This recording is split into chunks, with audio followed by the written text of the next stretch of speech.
On the 14th of January 1947, two female nurses and members of staff at a hospital, who were responsible for the execution and slaughter of hundreds of people during the Second World War and before, were led towards a German guillotine known as a Fallbeil.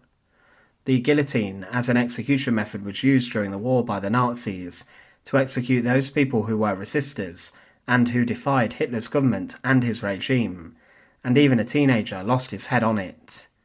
These two women had a huge number of crimes, and they were two of many other nurses and women who were involved in the slaughter of patients inside of a hospital known as Obrawalde. This was a horrific killing centre where many people were sent to be slaughtered, and people inside of the site just disappeared. But Hilde Wernicke and Helene Wieczorek were later brought to trial and were accused of executing and selecting at least 600 prisoners who were killed by nurses using injections to the heart.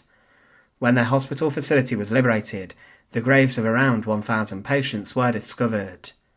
Welcome to the Untold Past. Today we look at the execution of the guillotined female Nazi nurses. To support our channel, please make sure to subscribe. The Obrawalde Hospital is found in Posen, and it is close to the town of Wieczorek. But during the Nazis' time in control, it was a facility which became known for terror and slaughter. In 1939 there were negotiations with Berlin about the use of the facility, and with this it became a place which was considered an institution for the mentally ill, and patients and people who were suffering from Berlin were sent there. Around 900 people were treated there at the start of 1939, but then huge numbers of patients were sent there by the end of 1939, when the Second World War had erupted, and there were 3 senior doctors responsible for 2,000 patients. However, this facility quickly became a place where the Aktion T4 program was established, and the hospital became a killing centre. The Nazis sought to exterminate all those who they considered were disabled, mentally and physically, and they tricked families to send their suffering relatives to these killing facilities all over Germany. It was murder, state-encouraged murder, and inside of Obrawalde Hospital, the murder of the sick began in 1941, and there were many members of staff who got involved in this. The killing ramped up in the following years, and there were specific death rooms set up for people to be killed inside of. One nurse who worked there claimed that, "I accompanied the sick woman into the treatment room. She took 3 tablespoons of veronal from a bag, dissolved it in a glass of water, and gave it to the sick woman to drink. If the sick woman resisted, a thin probe had to be used. Occasionally this caused nosebleeds." Another nurse claimed that sick people were called into the death room, where they were then given an injection of morphine or other substances in the thigh, and then they died quickly. Others were injected with air, and some were even shot at the site. In total, 3,241 patients at the facility died of heart failure or old age, and this was a euphemism for the Nazi nurses and doctors having exterminated and killed them. The bodies of the victims were then taken, to begin with, to the crematoria in Frankfurt, and the remains later were buried in a mass grave. There were new transports arriving to the facility regularly, and the nurses themselves had to unload the patients. It was said that the sick patients were in a terrible way, many were emaciated and were dirty, and the nurses tried to distance themselves from the patients emotionally, and they did this so they could become their killers. The transports always arrived under the cover of darkness, so that people in the local area did not know what was going on, and there was a railway line running to the facility.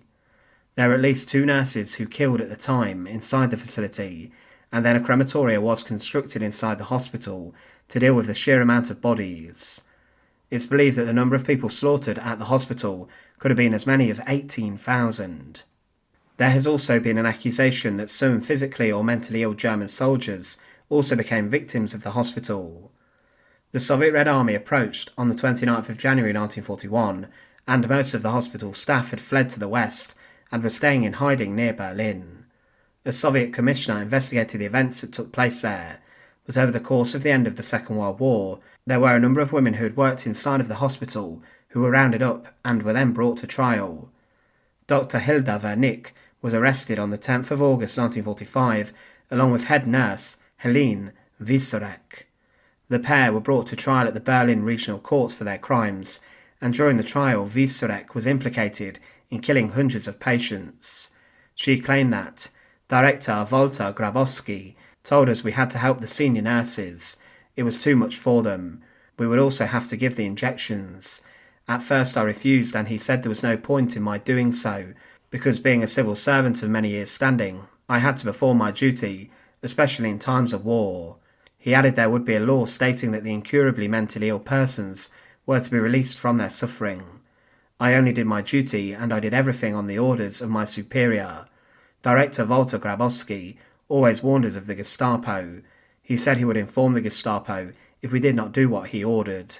The trial of the two women captivated Germany, and it was heavily publicised, as these were two women who should have been caring for people who under the Nazi regime became cold-blooded killers, and they had victim lists in their hundreds.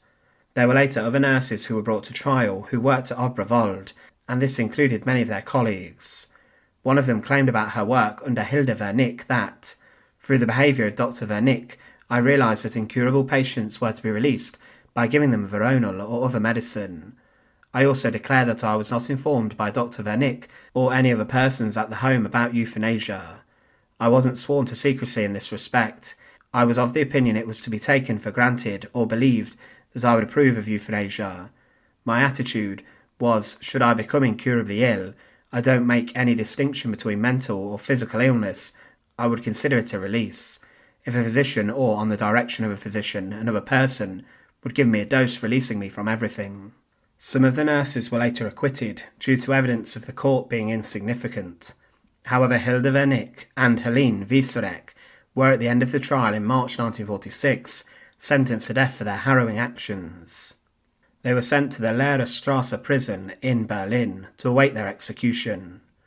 During the Second World War, this prison became known for being a barbaric and brutal one, where many of the inmates were brutalised on a daily basis.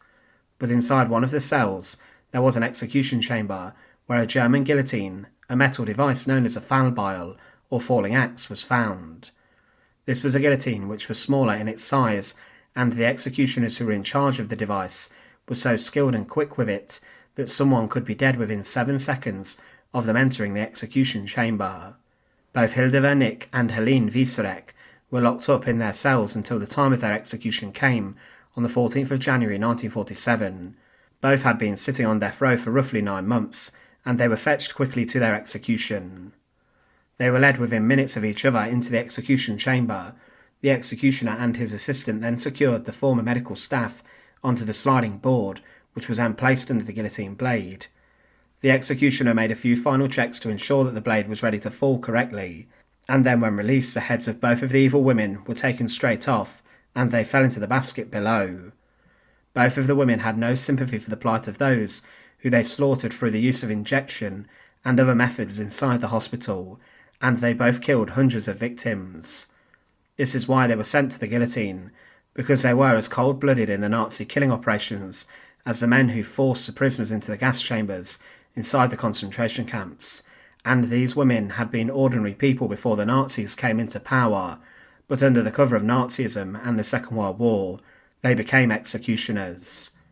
Thanks for watching. To support our channel, please make sure to subscribe, and once again, thank you so much for watching.